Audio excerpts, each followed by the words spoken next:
Over the last few years I've made quite a few videos about photography, camera gear, etc, etc. I've always been into photography ever since I was 13, but now I wanted to deviate slightly, and rather than focus on camera equipment per se, I would like to focus more on the gear that we need for what we do. And when I say what we do, I mean not just property videos as myself, but videos for YouTube, videos for your business, whether they are made in your office or out in the field, wherever that may be, the principle is the same. If you start looking at camera gear for a specific purpose, I'm sure you will find that it becomes a nightmare very quickly, because you look at one camera or brand and you find that it does this and this, which is what you need, but it doesn't do something else that you need. And then you look at a different brand and you solve one problem and find another problem. I have quite a bit of camera gear, all for different purpose, all for different reasons. Now often when I'm out and about, I still use my Nikon V1, which I've had this for a long time. Absolutely love it. It was ridiculously priced when it came out, probably the reason why it flopped. I think the body alone was pushing £1,000, because it was launched as a mini professional system rather than just as a, if you like, compact camera, which it's not. It's an interchangeable mirrorless camera. It has a very good focusing system. It has a very high shutter rate. You can take many photographs very quickly with this, and it has a good selection of very good quality lenses, but it is limited. This is very good when I'm out and about because the focusing is very good.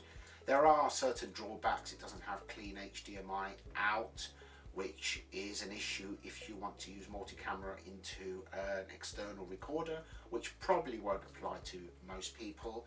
So for the main part, it does have what you need.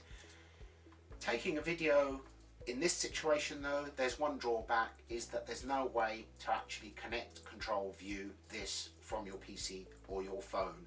So you literally have to set it up, start the video, take a quick test video, check that it's all in frame, and then when you finish you have to take the card out, put it into a card reader, download it to your PC, and so on and so on, which might not sound like such a major task, but when it's something that you're doing repeatedly for videos, it does make hard work of it.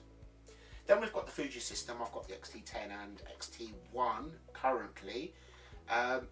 They are very good in many ways.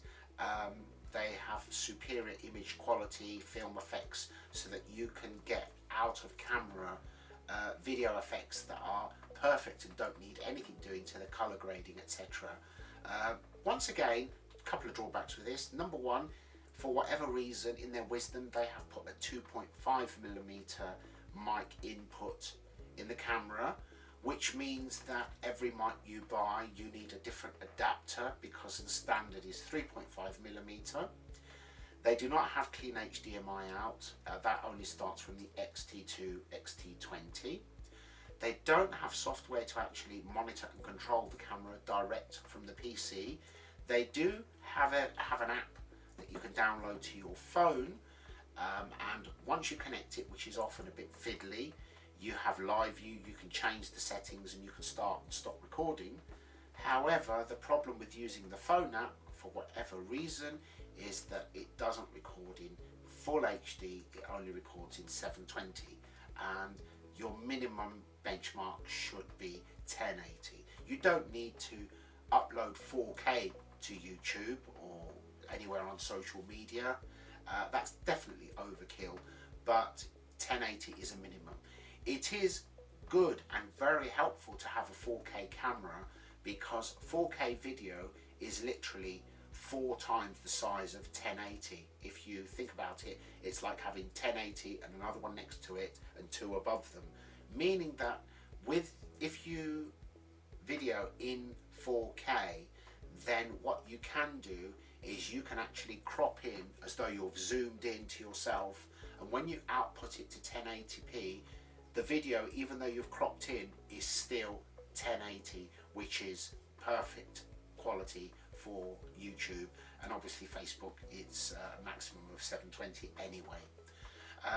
So this is why, even though I've got all of this newer gear, for what I'm doing now, I still stick with my Nikon. And the reason for that is actually some software for the PC that's free. It's called Digital Camera Control. It's free, as I said. You literally connect the camera to your PC with a USB lead. You don't have to have HDMI out or anything like that. And you can open live view on the app. You can adjust the settings on the camera, the ISO. You can actually select a point and focus on it so that it's perfect. Start record, and when you finish and you stop recording, it instantly downloads it straight to your chosen folder on your PC, ready for editing. When you're making videos continuously, that is worth its weight in gold, because it makes it so much easier to literally turn your camera on, start record, stop record, and it's there. It does make it easier, and the easier you make your process of making videos, the more videos you will make, and you do need to be out there constantly. The key to success on social media is consistency.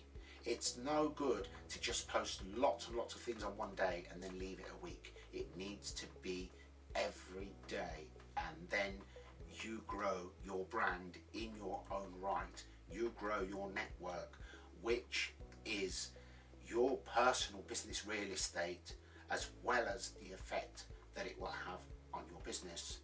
So I will cover different cameras and different equipment and how it is relevant, the advantages and disadvantages for people who are making videos for their business, either on YouTube or Facebook or wherever, and I'll try to apply that to what we do, rather than the actual equipment and the quality of the lenses and the quality of the sensor.